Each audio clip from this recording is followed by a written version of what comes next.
Misali sura ya 16 mstari ule wa 20. Kitabu cha Mithali sura ya 16 na mstari wake wa 20, nasoma kwa jina la Yesu Kristo wa Nazareti aliye hai.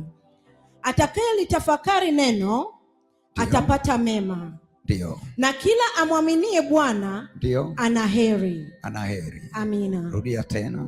Narudia tena kusoma kitabu cha Mithali sura ya 16 na mstari wake wa 20, nasoma kwa jina la Yesu Kristo wa Nazareti aliye hai. Ndio. Atakaye litafakari neno, atakaye mtafakari neno atapata mema. Atapata mema. Na kila amwaminie Bwana, na kila anayemwamini Bwana ana heri. Ana heri. Amina. Ni muhimu sana ukaanza katika ngazi ya Januari kutafakari neno la Mungu. Bwana Yesu atusaidie. Nataka unielewe vizuri sana siku ya leo, ili hii safari yako uelewe unaijenga au unaipanda katika misingi ipi.